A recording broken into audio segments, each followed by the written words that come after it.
ये कहना कि रुयत हिमाल कमेटी बनाएंगे बहुत आसान है। जैसे अभी वक्फ बोर्ड ने ऐलान किया था, मेरा बहुत दिल चाहता था उस बहन से बहुत अदब से खिताब करूं, और मैं समझता हूं ये फरीजा है, हम उससे कहें आप इंतजामी ओहदे पर हैं, लेकिन मसाइल को डील करना ये उलमा का मकाम है। आप औकाफ के इंतजाम को चलाएं, अपनी सलाहियत वहां खूब खर्च करें, जो आपको उसको बेहतर बनाना है वो बनाएं, लेकिन शरई मसाइल में दखल देने का हक किसी इंतजामी आदमी को नहीं।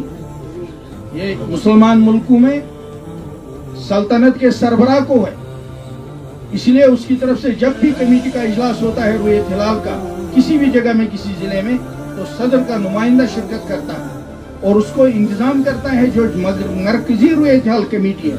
अगर मिसाल के तौर पर हम कश्मीर में बनाते हैं तो उसमें मरकजी रुयत हिलाल कमेटी का जो इजलास होगा उसमें हमें उन मरकजी मेंबरान को जमा करना पड़ेगा। अगर कोई कुटवा से है उसको लाना पड़ेगा, अगर कोई लद्दाख से उसको लाना पड़ेगा, अगर कोई बारामूला से उसको लाना पड़ेगा, कोई तुलेल में है उसको लाना पड़ेगा। उसके इंतजाम की हमारे अंदर ताकत होनी चाहिए तो बहुत आसानी से ये मसला तय होगा। लेकिन अगर हम रुयत हिलाल कमेटी बनाते हैं गैर मुस्लिम ममालिक में तो उसकी शरीयत में सूरतें मौजूद हैं। उसके लिए मुसलमानों को अपना एक अमीर मुतय्यन करना होता है, उसको आज की इस्लाह में अमीरी शरीयत कहते हैं। इसलिए आप देखेंगे अंग्रेजों के ज़माने में जब अमीरुल हिंद, उनको उस वक्त का हिंदुस्तान, पाकिस्तान, बांग्लादेश सब मिलकर था, तो उस वक्त अमीरुल हिंद पहले तजवीज़ हुए मौलाना अबुल कलाम आज़ाद, फिर अमीरुल हिंद तजवीज़ हुए मौलाना अब्दुल समद रहमानी जो इमारत शरिया बिहार उड़ीसा में चल रही है।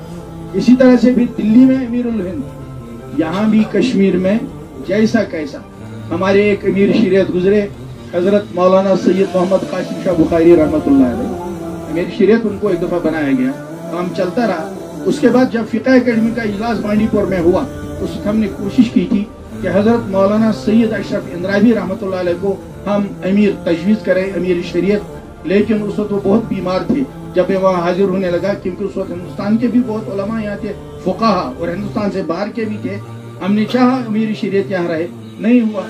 फिर आदमी अपने मसलक का मुकल्लफ होता है। फिर आखिर में जाके हमने मुफ्ती उल अज़हरी को, वो बेचारे थे वहाँ सहारनपुर से ऊपर बैठे, हमने कहा आप ही मान लो अमीर शरीयत। उस वक्त छोटी छोटी हिलाल कमेटियाँ हमने हर जगह बनवाई वो, लेकिन वो चूंकि एक खास मसलक की थी, उनसे राब्ता था, हर दफा होता था।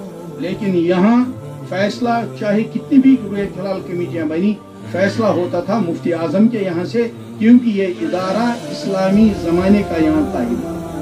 और हम समझते हैं अब भी हमें इस इज्तिमाइयत को ख़राब नहीं करना चाहिए। अगर रुयत हिलाल कमेटियाँ बनती भी हैं वो इनसे ताउन करेंगी, ये मुआविन होंगे, ये उनके साथ रब्त रखेंगी। इस सूरत में इंशाअल्लाह ये कारवां आगे बढ़ेगा और हमारी वजह से उम्मत में कोई इंतशार और तफरका भी नहीं होगा।